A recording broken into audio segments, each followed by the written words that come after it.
Now, for the past week, I've been using the Lenovo IdeaPad Slim 7, otherwise known as the Yoga Slim 7 in other parts of the world, as my daily driver. I've been putting it through its paces, checking out that Ryzen 7 processor, looking at that beautiful 14-inch display, the all-metal premium design, and it really checks all the boxes, but I wanted to see how it would perform in everyday use. And the good news is, it passed with flying colors. Hey everybody, it's Andrew, and this is my review of the Lenovo IdeaPad Slim 7, here for 2020. Coming up.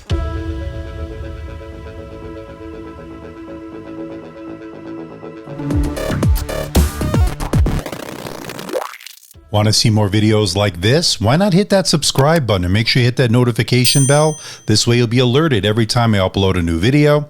Make sure you follow me on my social media, especially Twitter and Instagram. It's on those platforms I'll post a lot of the updates. And why not check out my Discord server if you haven't already done so? It's a great place to hang out and talk tech. Link is in the description below. And today's video is brought to you by all the members who contributed this month to the channel. Want to become a member? Hit that join button below. And in the interest of transparency and full disclosure, I'm not being paid by Lenovo, I'm not being sponsored by Lenovo. All the opinions you're about to hear are my own, and no one is seeing this video before its release. This unit was purchased with my own money. I did not receive a review unit from Lenovo. Now you can pick up the Slim 7 here in the United States for $899. I'll put the link below for more information on where you can buy it. It's the exact same model that I purchased. Again, link will be in the video description below. Now let's talk about the name for a second. I have the IdeaPad Slim 7 here in the United States, but outside the United States there are different SKUs. They use the Yoga moniker or the Yoga Slim 7. So it's a little bit confusing, but for all intents and purposes, they are the same laptop. When it comes to build quality, the Slim 7 has a premium all-metal design with its aluminum frame. Very rigid, very good build construction. At 3.08 pounds or 1.4 kilograms, definitely not the lightest we've seen out there, but definitely portable enough to take with you on the go. And I love the fact there's very little branding except this Lenovo tag on the lid. Nice and minimal, the way I like it. The only other branding is the 7 series etched into the reverse notch. I covered the ports in my unboxing video, but for those that didn't see it, on the left side is a USB-C port that does power delivery in. You also have an HDMI port for display out. You also get another USB-C 3.2 port that does data charge and display out. And you also have a 3.5mm audio jack. Moving over to the right side is your micro SD card reader for storage expansion, 2 USB-A ports, and finally your power button. Now, as far as the internals and user upgradability is concerned, Lenovo makes it really easy to get inside this laptop. Just remove the T5 Torx screws. There are 7 of them all around the laptop. Pop off the bottom plate and you're in. It's that simple. Now, once inside, you'll observe that there are 2 fans. We'll get into cooling and thermals a little bit later in this video. And there's also, of course, an expandable SSD, as it is user upgradable. It's slotted in. So if you're not happy with the storage solution, you could always upgrade it yourself. Now, unfortunately, the RAM is soldered into the motherboard, and that is not user upgradable. Now, that RAM is LPDDR4X RAM, and the unit that I have has 8 gigabytes of RAM. There are SKUs with 16 gigabytes of RAM as well, and that is an option you can do at checkout if you could find one of those SKUs that does have the 16 gigabytes. Now this says Wi-Fi 6, it's socketed in. That means you can replace it later on down the road, but it is Wi-Fi 6, pretty future-proof, and it works well with its Bluetooth 5 combo, good range, good connections, all working well on that front. The Slim 7 sports a 60.7 watt-hour battery, and battery life was actually really good on this laptop. Let's check it out. Now, I was super impressed with the battery. It has a 60.7 watt-hour battery, as I showed you when we looked inside this laptop, and it did a phenomenal 15 hours and 14 minutes on my continuous web surfing test over Wi-Fi at 150 nits, giving you all-day battery life and then some. Excellent job on that front. And I also noticed that it takes less than 2 hours for a full charge with the included 65-watt USB-C power adapter. That's pretty good.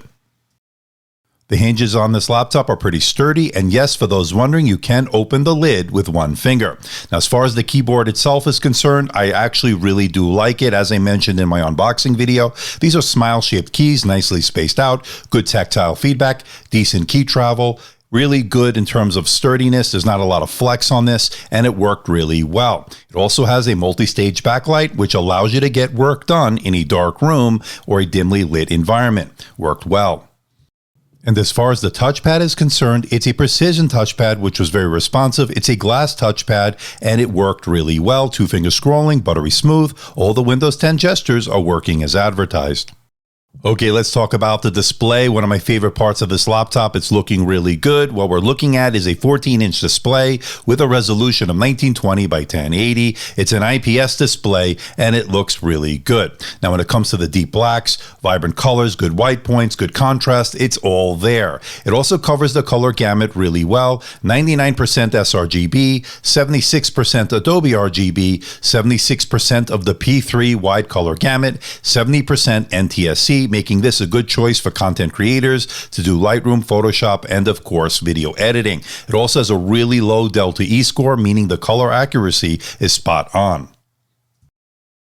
And when it comes to screen brightness, it doesn't disappoint, coming in at 385 nits, making this good for both indoor and outdoor use. Now, I originally measured 365 in my unboxing video, but I remeasured it in a more proper lighting condition, and I actually got 385. That's pretty good. And they noticed that it had really good viewing angles with no screen bleed. All good on that front. It also has some pretty slim side bezels, a minimum top bezel, and a bit of a chin on the bottom, but not too noticeable. Pretty sleek and modern look when it comes to this laptop. But one thing to keep in mind, it is a glossy display. I am a bigger fan, of course, of matte displays, but this isn't too bad in terms of the glare or the reflections, but you will notice them every now and then, or especially in direct sunlight. Something to keep in mind. And I didn't detect any screen flickering or PWM, otherwise known as pulse width modulation. So for those people that are sensitive to PWM, this is a good choice in terms of the display. But the bottom line is, Lenovo did a really good job with this display. So this is the front-facing camera on the Lenovo IdeaPad Slim 7 here for 2020, 720p, 30 frames per second. It's also a Windows Hello camera, infrared camera. That means you can log in with face recognition. So far, really impressive with this Slim 7. I want to know what you think. Let me know in the comment section below. Looks like this is a decent choice if you want to do Skype, Zoom, or any kind of video conferencing as you're working from home. This will definitely get the job done. I wouldn't say it's the best I've ever seen, certainly not the worst. Again, I want to know what you think. Let me know in the comment section below. Now, I did a sound test in my unboxing video, but for those that didn't see it, this laptop sports two 2-watt front-facing speakers. They're Dolby Atmos speakers, and they sound pretty good. Now, I compared it to the Lenovo IdeaPad Flex 5, which I reviewed a couple of months ago, and I compared it to this Slim 7. Let's give it a listen once again to see the comparison between the two.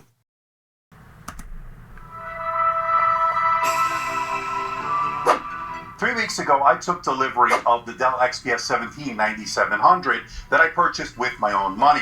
When Dell announced it earlier this year, along with the Dell XPS 15, I was excited. I was more excited about the 17-inch version because we haven't seen that in about 10 years.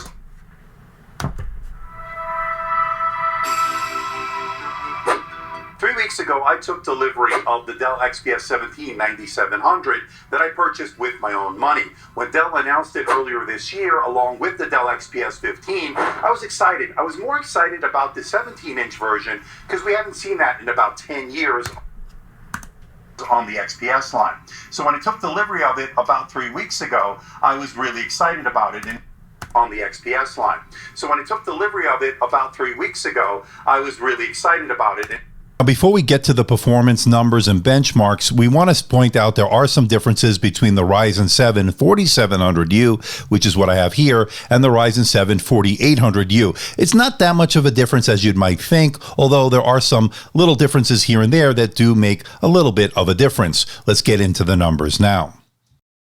Now, when it comes to the numbers, the Ryzen 7 4700U and 4800U both did really well. The 4800U had a slight uptick as opposed to that 4700U, but not that much bigger in terms of the gap between the two. So if you're looking at the 4700U and want to save maybe $100 or so, this definitely will get the job done. It actually did really well when it comes to doing everyday tasks, things like Microsoft Office, email, web browsing. It all worked well. Now, when it comes to gaming, again, not too much of a difference between the two. Very capable machines. If you put it on the low settings, I found that to be the sweet spot, 1080p. You definitely get playable frame rates with titles such as Witcher 3, Shadow of the Tomb Raider, Dota 2, and more. So definitely playable on both the 4700U variant or the 4800U variant. Again, if you want to save a few dollars, go with that 4700U.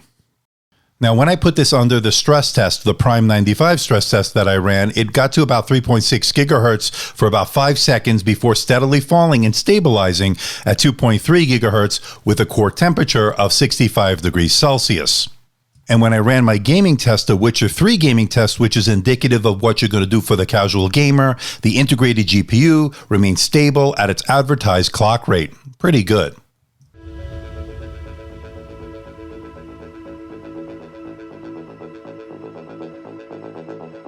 Okay, let's bring it all home. Can I recommend the Lenovo IdeaPad, or also known as the Yoga Slim 7, here for 2020? And the answer is absolutely. This is an excellent laptop that brings a lot to the table. I like its bright, vibrant 14-inch Full HD IPS display, the premium metal build and design, the excellent keyboard, precision touchpad, the fact that you can get this with this Ryzen 7, either the 4700U or the 4800U. You can't go wrong with either one. Has surprisingly good speakers.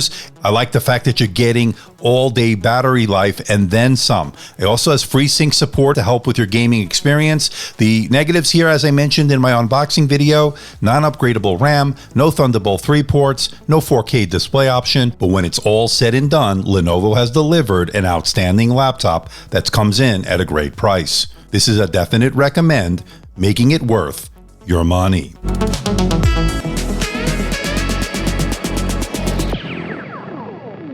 So what do you think about this bad boy, the Lenovo IdeaPad Slim 7 or Yoga Slim 7, depending where you are?